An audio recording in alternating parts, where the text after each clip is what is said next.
পকেটে টাকা নাই, কি যে করি। ডাক্তার দোকানটা খোলা আছে কিনা দেখি, ডাক্তার দোকানটা বাগিয়ে আনতে পারে কিনা।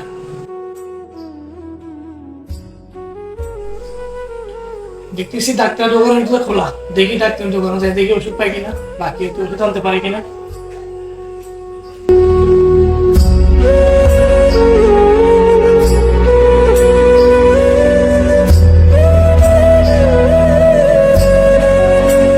কেমন আছেন ডাক্তার সাহেব? হ্যাঁ, আলহামদুলিল্লাহ ভালো। আপনি কেমন আছেন? তো কি মনে করে আসছেন আমার কাছে? অনেকদিন পর আপনার দেখা। একটু অসুস্থ, একটু ওষুধের জন্য আসছিলাম। এই লোক তো আমার কাছ থেকে বাকি নেই, আল্লাহ জান আজকে টাকা দিবে। আচ্ছা দেখি কি করা যায়। অনেক টাকা তো ওখান থেকে পাই, টাকা দিবে যাবে না। তো কি সমস্যা আপনার দেখি আমাকে বলেন। আমার অনেকদিন হচ্ছে জ্বর উঠছে, গায়ে জ্বর, সর্দি, মাথা ব্যথা, হাসি। একটা ওষুধ দেন ডাক্তার সাহেব।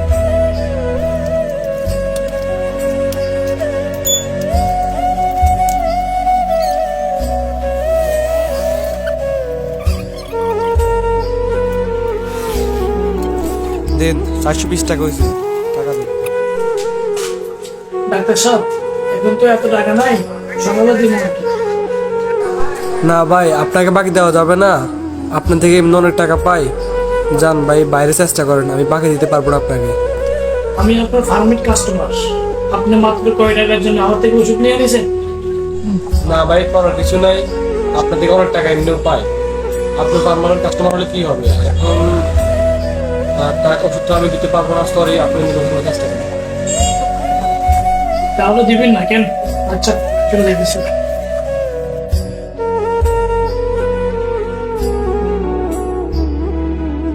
জীবনে বাঁচতে হলে টাকার প্রয়োজন, সবচেয়ে বেশি প্রয়োজন হবে। দেখছেন, মাত্র 420 টাকার জন্য ডাক্তার আমাকে আজ ওষুধ দেয়। একটা কথা মনে রাখবেন, জীবনে টাকা ছাড়া কিছু করতে পারবেন না। টাকা হচ্ছে মানুষ সবচেয়ে বড় কারণ। কারণ এই পৃথিবীতে বাঁচতে হলে টাকার প্রয়োজন সবচেয়ে বেশি প্রয়োজন হবে। টাকা ছাড়া এর জীবনে কোনো মূল্য নেই, সম্পূর্ণ অমূল্য নেই। টাকা যারা আছে, দামও তারা আছে। এই কথা, সবাই টাকাকে মূল্য দেয়। টাকা চিনুন, টাকার মানটা রাখুন, কষ্ট দিয়ে চিনুন। টাকা কি জিনিস? এই দুনিয়াতে টাকা ছাড়া কোনো মূল্য নেই। বন্ধু বান্ধব কয় জিনিস? টাকা থাকলে বন্ধু আছে, টাকা থাকলে বন্ধু নেই। এটা হচ্ছে আমাদের বাস্তব।